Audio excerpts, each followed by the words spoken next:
Hey, what's up, guys? Just wanted to come in real quick and give you a market update in a few minutes. Welcome to this month's newsletter. So let's hop in real quick. I'm going to share my screen. We're going to go fast because I know time is important for you guys. So the one thing we want to talk about right now is the impact that rates are going to have on the market for the foreseeable future. Today, as I'm recording this, is July 26th. Some great data out with the inflation data. So it seems like that's trending in the right way, continuing to see rates fall. And I want to talk about the impact that might have. I heard earlier this week someone quoting 6.5 with no point. So again, really easy for a buyer right now to get into the high fives or low sixes with some discount points and things like that.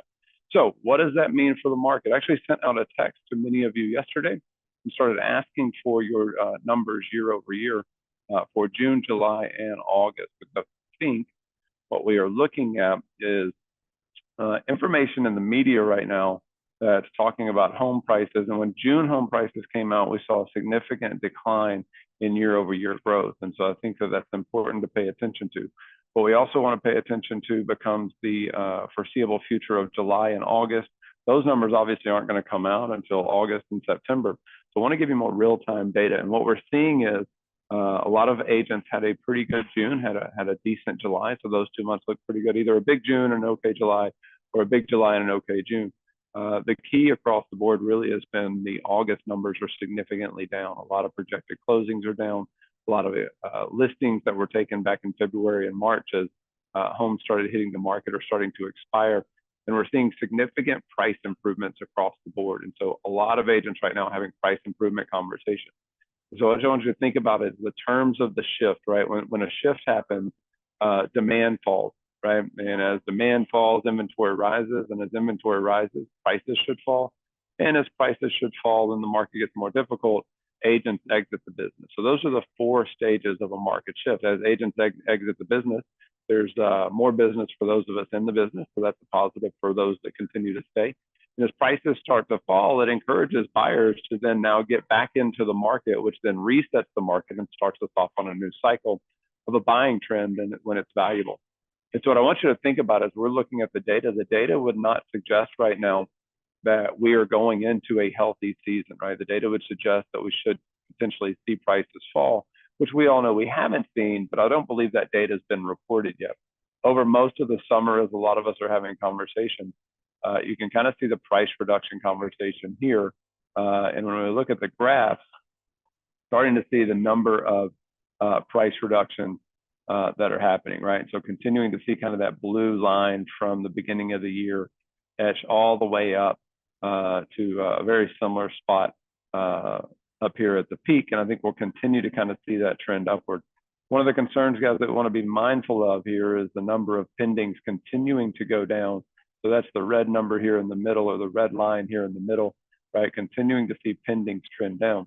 Now, the last time we saw interest rates this low was right here, right? So right here, when interest rates really got low, you saw that spike at the end of January, all the way from 567 up to about 900. And that 900 number kind of held true all the way through March, which is why many of us had really, really strong Aprils. So what you would expect to happen with rates continuing to trend down and get back to that point is you would expect to see that rebound. And that's just what we don't know right now, guys. I kind of call it like Groundhog Day. We're waiting to see if the buyer comes out and sees their shadow, right? And buyers may come out and see lower rates, and they may decide that it is now more affordable and the right time to buy, although we're in a different place seasonality-wise. Also would argue that that affordability is really bad right now, that home prices continue to increase even since February. So even with a lower rate, they're still paying more for the home than they did in February. And we've got potentially a rate cut on the horizon with the Feds in September, another one maybe in November, maybe even one in December as we see rates continuing to trend down. But we also have an election going on. So a lot of things playing at what's going on in the market. Here's what I want you to think about. The June home stats just came out from the National Association of Realtors. Total existing home sales, we are on a 3.9 pace, which is probably the lowest pace we've seen since 2008, 2009. And so we're either going to see buyers in the next 2 to 3 weeks come out, so early August, mid-August, once kids kind of get back in school and things get running. And we're going to have a great second half of the year, right? Final 4 months. You're not going to experience seasonality if buyers decide that rates are low enough to get out and buy. And that's the rosy side of the picture, the optimistic side. We're actually being told that we should hit a pace of about 4.2 seasonally adjusted, which means we'd have to sell a lot of homes for the rest of the year in order to do that. So that's the optimistic side, the positive, that maybe that happens. My concern right now is that prices are still too high and the market hasn't fully reset. And so we might experience some continued price delays, price reductions as buyers delay getting back into the market just from an affordability standpoint. If they don't, so savings rates are low, credit card utilization is high. Buyers don't feel confident right now that even if they do go out and buy, that they can continue to make the payment. Maybe they're doing part-time jobs, and a lot of us are experiencing this, right?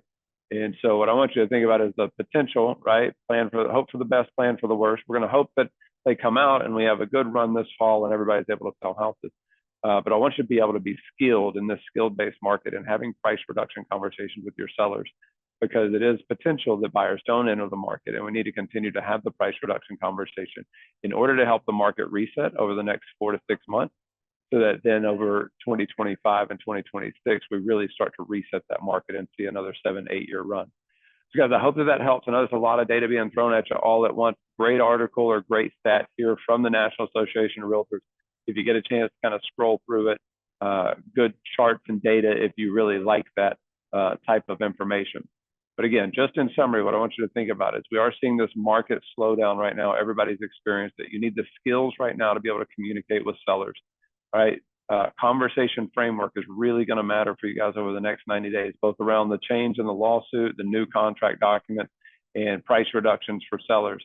Let's get out there. Let's make sure that we're skilled and we're confident in having those conversations so that we can be a great asset to our clients. Take care, guys.